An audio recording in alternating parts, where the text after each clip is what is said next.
Puji Tuhan, haleluya. Shalom, kita akan berdoa dahulu sebelum kita akan mendengarkan firman Tuhan saat ini. Terima kasih Bapa, kami akan membacakan Alkitab, memberitakan firman Allah kepada umat-umat-Mu, akan siapapun yang mendengar.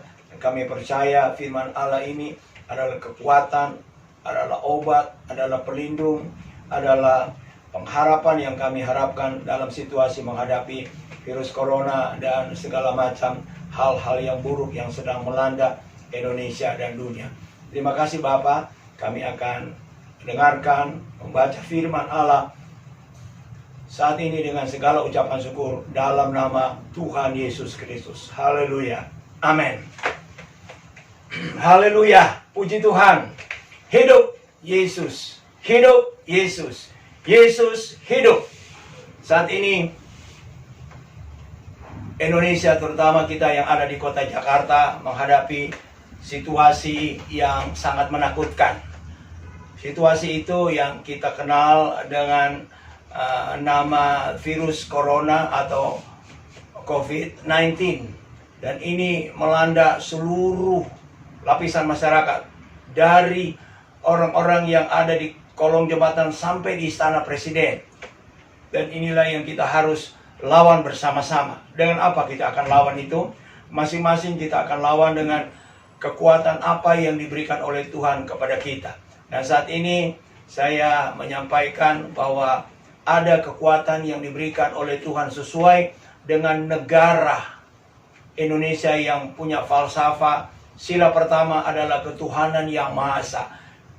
Tuhan inilah yang saya akan angkat saat ini, yang akan kita lihat kuasanya, pertolongannya, sehingga ketika kita berhadapan dengan situasi yang mencekam ini, kita tetap tenang. Kita tidak takut, bahkan kita punya pengharapan bahwa virus itu ya akan kalah, bukan kita.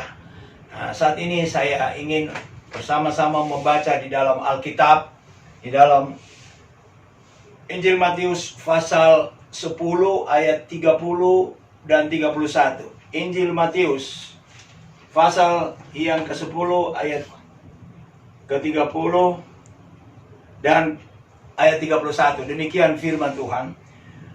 Dan kamu rambut kepalamu pun terhitung semuanya. Sebab itu janganlah kamu takut, karena kamu lebih berharga daripada banyak burung pipit. Ini adalah kata Tuhan Yesus kepada murid-muridnya untuk menghadapi situasi yang mencekam.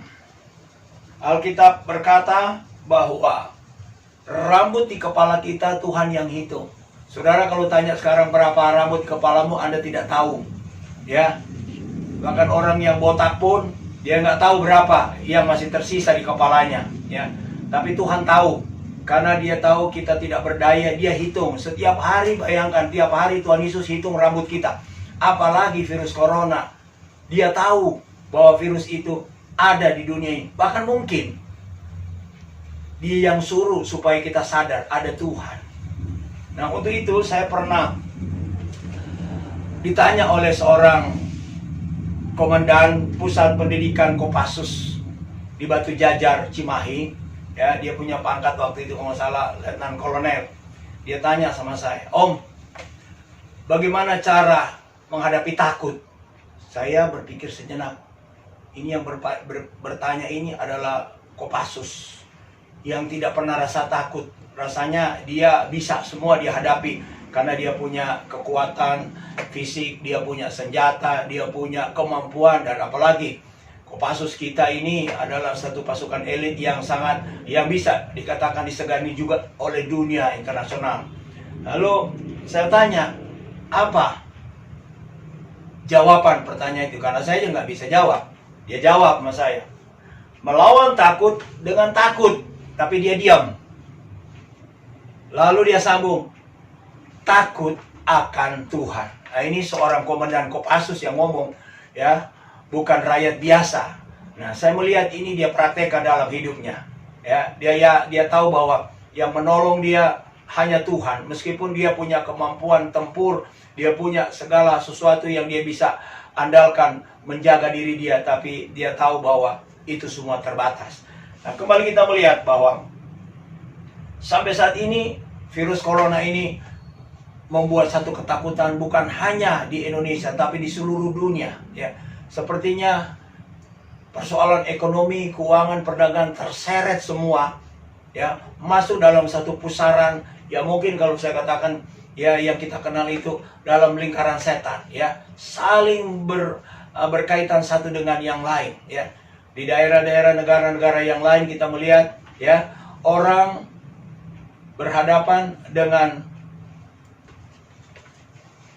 dunia ini di mana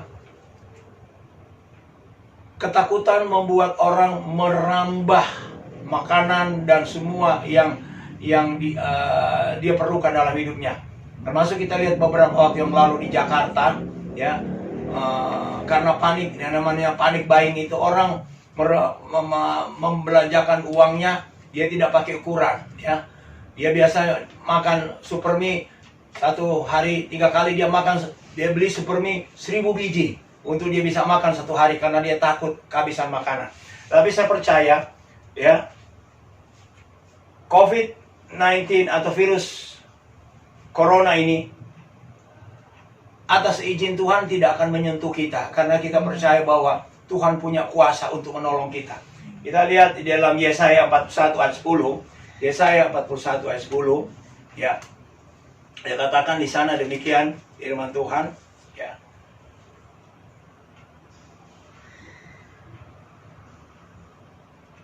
Yesaya 41 ayat 10.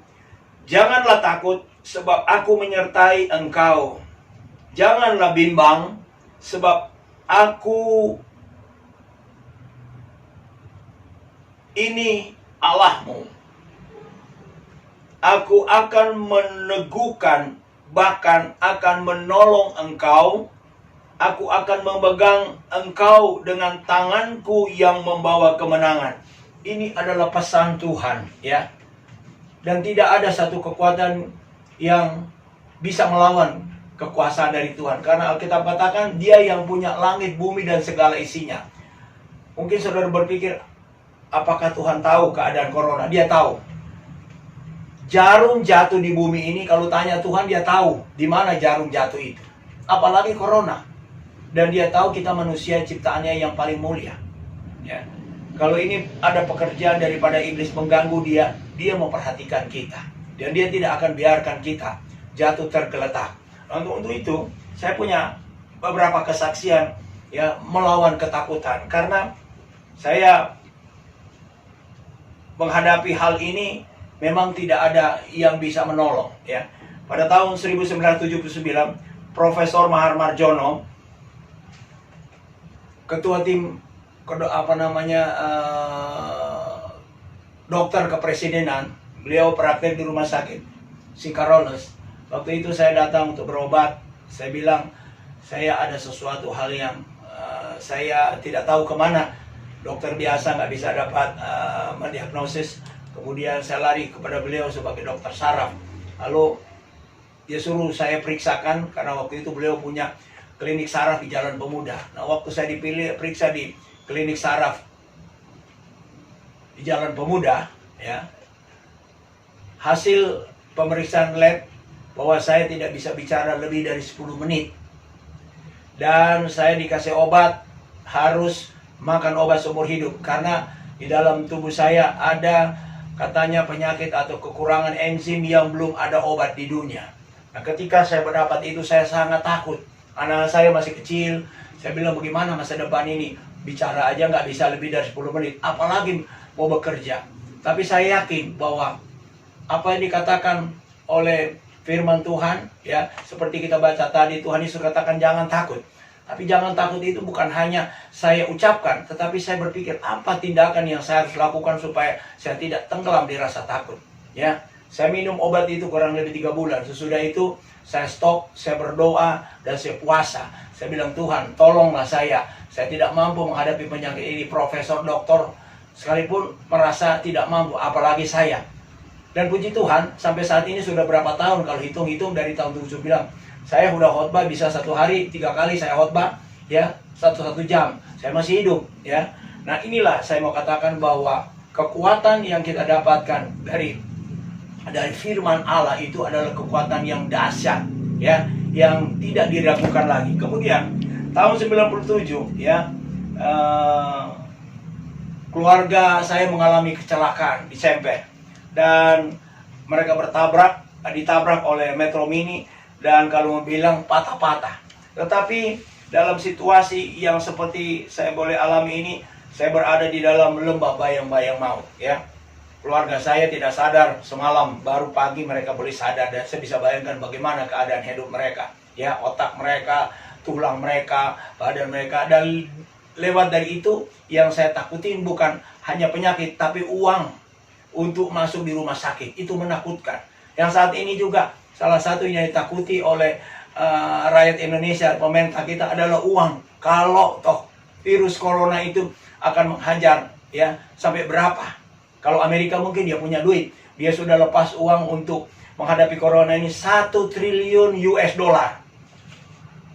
APBN kita cuma 2.000 triliun rupiah. Dia 1 triliun, dia seolah-olah dia mampu. Tapi saat ini dia juga ketakutan, Amerika Serikat, karena dia nggak tahu bagaimana menghadapi virus ini.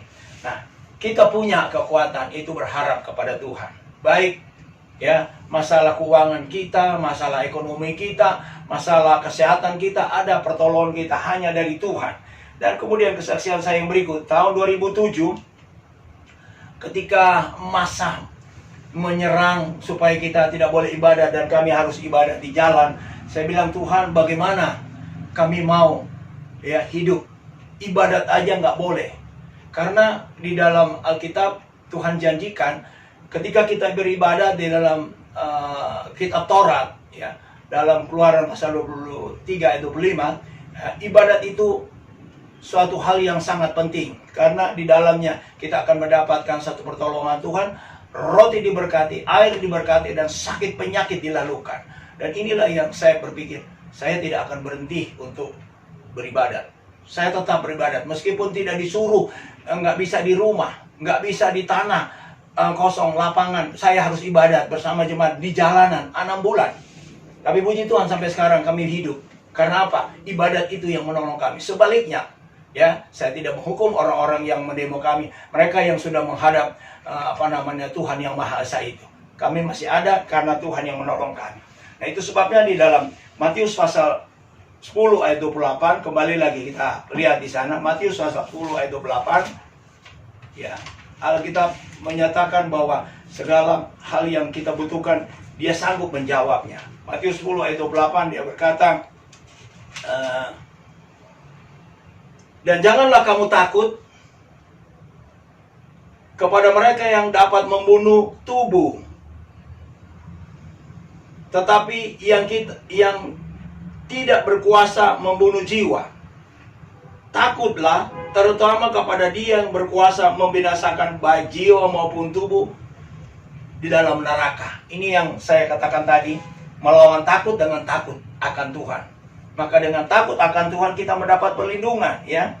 Karena takut akan Tuhan kita akan mendapat apa? Ya, takut kepada Tuhan Yesus, ya. Apa yang diajarkan, ya, perintah-perintahnya, peraturan-peraturannya, ya, seperti apa yang diajarkan. Kita berdoa, kita harus berdoa, kita baca firman, kita harus baca firman, kita harus beribadat, kita harus beribadat meskipun tidak ibadat mungkin di dalam ruangan gereja, tapi di rumah-rumah kita ibadat. Dan inilah satu hal yang perlu kita lakukan, karena satu saat kesusahan lebih besar yang akan dihadapi oleh umat Tuhan, yaitu beribadat. Ya, mungkin kita tidak bisa ibadat bebas lagi dalam gedung, tapi kita punya rumah, punya tempat, dan di situ kita boleh lakukan ibadat yang namanya komsel atau KTB, kelompok tubuh bersama. Kita akan lakukan itu bersama-sama, karena di situ ibadat Tuhan katakan bukan dalam bentuk yang besar, tapi dalam bentuk satu keluarga, 2 keluarga itu sudah ibadat, ya.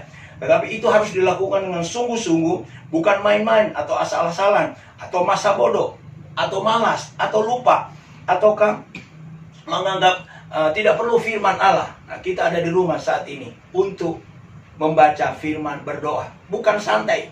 Saya lihat ada tayangan yang dibilang, waktu kita ada di rumah, kita akan disuguhkan dengan film-film seri, termasuk film horor di situ. Saudara tahu, anak berusia 15 tahun dia bunuh adiknya 5 tahun karena apa? Suka nonton film horor. Kalau mau nonton, kalau mau baca Alkitab, berdoa, itu lebih bagus daripada yang aneh-aneh. Saya tidak melarang saudara baca, ya. Saya tidak melarang saudara baca firman. Tapi saya ingin supaya kekuatan rohani dimiliki, supaya saudara dalam menghadapi situasi yang buruk ini, kita terjaga dan terlindungi. Bukan dengan obat, bang. Sampai saat ini belum ada obat untuk melawan virus corona. Tapi kita punya obat. Yaitu apa? Percaya di dalam darah Yesus. Percaya bilur Yesus. Dan ketika kita mau, mungkin kita harus bersalaman. Karena orang yang sudah sodorkan tangan, masa kita bilang, tutup tangan kamu, nggak boleh. Ya, karena ini sudah budaya orang Indonesia. Dari zaman purbakala, kalau ketemu nggak kenal, salaman. Saya bukan melarang untuk salaman, tidak. Tapi saya mau buktikan bahwa itu hal yang baik. Tuhan Yesus juga dulu kalau ketemu bersalaman. Artinya dia ajarkan yang baik. Nah, untuk itu, kalau toh memang kita harus lakukan, kalau kita bisa menghindar, oke. Tapi kalau kita harus lakukan itu, ya kita harus melawan ya virus corona itu. Bukan kita yang lari dari virus corona. Bagaimana caranya? Kalau toh memang kita harus menyalamin orang, ada kata yang kita akan gunakan. Bukan cuma diam, bukan cuma bilang selamat sore, selamat siang, selamat malam, tidak. Tapi ketika kita mau harus bersalaman, kita gunakan puji Tuhan, Tuhan Yesus memberkati. Ya. Puji Tuhan, Tuhan Yesus memberkati.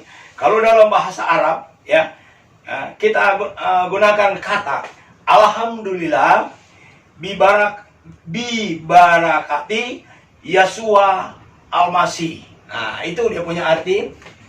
Tuhan, puji Tuhan, Tuhan Yesus memberkati. Kalau dalam bahasa Mandarin, saya baru nanya beberapa saat yang lalu orang Mandarin, karena di Indonesia juga ada orang Mandarin. Bukan cuma orang Batak, orang Manado, orang Ambon, orang Jawa, orang Sunda, tapi ada orang Mandarin.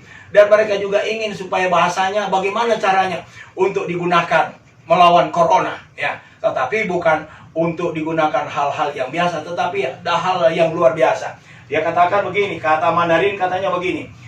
Chen Mei Sangti Pau Yoni.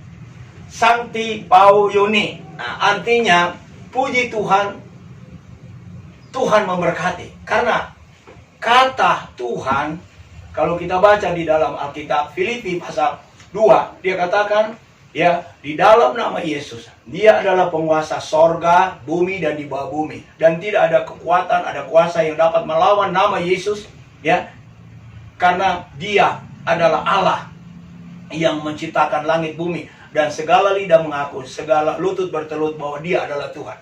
Inilah yang kita akan gunakan dalam hidup kita menghadapi corona, ya. Gunakan nama Yesus. Kalau saudara sakit, saudara belajar gunakan dalam nama Yesus.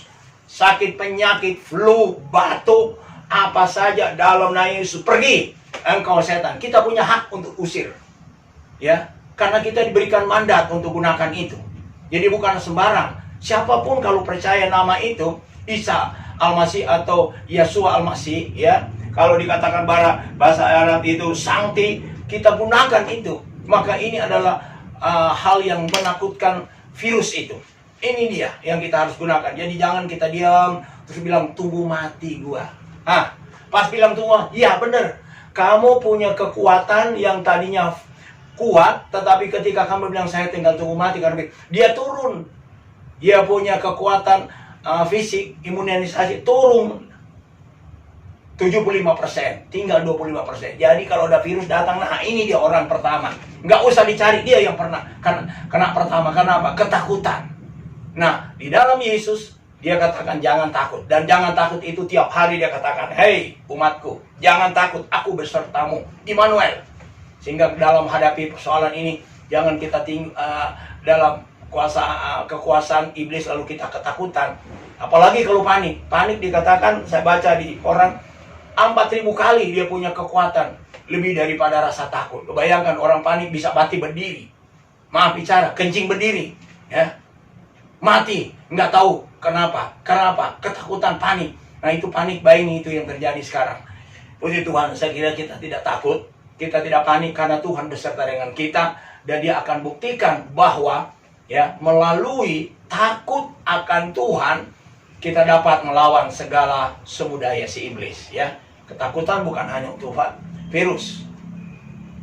Ketakutan kanker, takut nggak? Takut, tapi ada yang menakutkan kanker itu. Ketakutan seperti situasi begini, orang nggak bisa kerja, orang nggak bisa cari duit, kantong kering itu menakutkan sekarang, saudara. Ya, mau cari di mana beli makan kalau kantong nggak ada? Mungkin satu saat dia bilang, bodoh amat tuh corona, daripada gue lapar, gue serbu aja, ambil aja apa yang bisa gue ambil. Nah, itu kan sudah lebih hebat. Tapi kita punya Tuhan. Jangan sampai kita harus lakukan itu. Karena apa? Pembelaan kita, pertolongan kita. Alkitab katakan, pertolongan kita. Ya, aku melayangkan pandangan ke atas gunung-gunung, ke bukit-bukit. Dari mana datangnya pertolongan?